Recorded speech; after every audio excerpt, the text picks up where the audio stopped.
àwọn kan tó dẹ̀ máa gbé ọmọ wọn sin wọ́n wá ní pé kó o dákẹ́ kó lọ fèsì business ẹ̀ kó má dìbọ́ǹkì pé wọ́n ti ṣọ́ọ̀bù ẹ̀.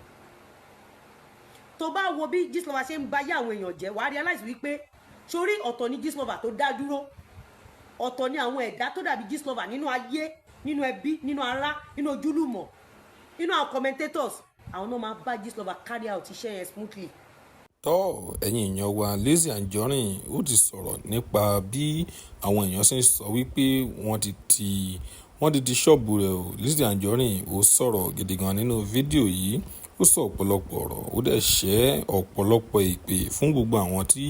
wọ́n sọ wípé wọ́n ti ṣọ́ọ̀bù rẹ̀. ẹ̀yin èèyàn wa ẹ fi ara balẹ̀ kí ẹ wo fídíò yìí torí Lizzy Anjorin ó sọ̀rọ̀ gidi gan nínú fídíò yìí nípa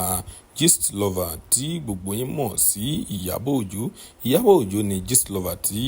Lizzy Anjorin tí ó ń sọ o. ó sọ ọ̀pọ̀lọpọ̀ ọ̀rọ̀ nínú fídíò yìí ó dẹ̀ fún wọn ní èpè gidi gan. ẹ ṣàfihàn kí ẹ wo fídíò yìí ní ẹ̀kúnrẹ́rẹ́ a ó máa play fún fídíò náà fún yín nísìnyí ó ti yá. nǹkan kan ṣẹlẹ̀ Mohbad kú àwọn nọ́ọ̀bẹ̀ sí ní fòkú Mohbad gbowó nígbà tí bàbá Mohbad ò wá go along pẹ̀lú wọn wọ́n wá fi owó òkú Mohbad wọ́n fi gbé bàbá ẹ̀ wọ́n fi gbé lọ station máa wo kinní yẹn o wọ́n fi owó òkú Mohbad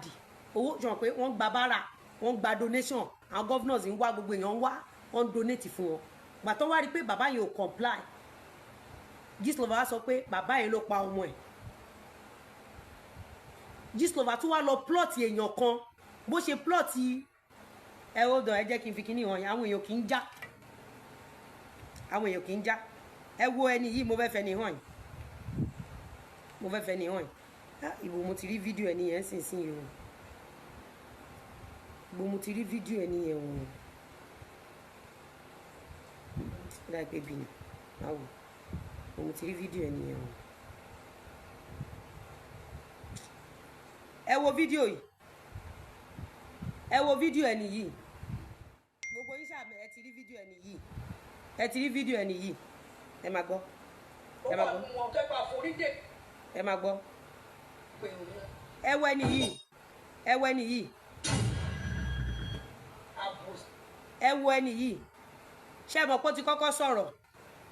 ọ̀rọ̀ tó sọ ẹ rí pé mi ò dá lóhùn kí lẹni yìí ṣe nǹkan àmẹ́bọ̀ Gistlover ló gbé jáde kí lẹni fi yàtọ̀ sí ẹni tí wọ́n plant síbi tó sin Mohbad sí tó ní òun ni láńlọ́ọ̀dù gbogbo Òkòròdú tó lóun rí bàbá Mohbad tó gbókùn Mohbad wá lóru kí lẹ́ni fi yàtọ̀.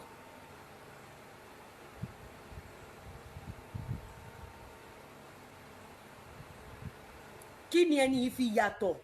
ṣé bí ìgbà tó lóun wà lórí òkè ó kọ́kọ́ sọ ohun tó máa ṣe.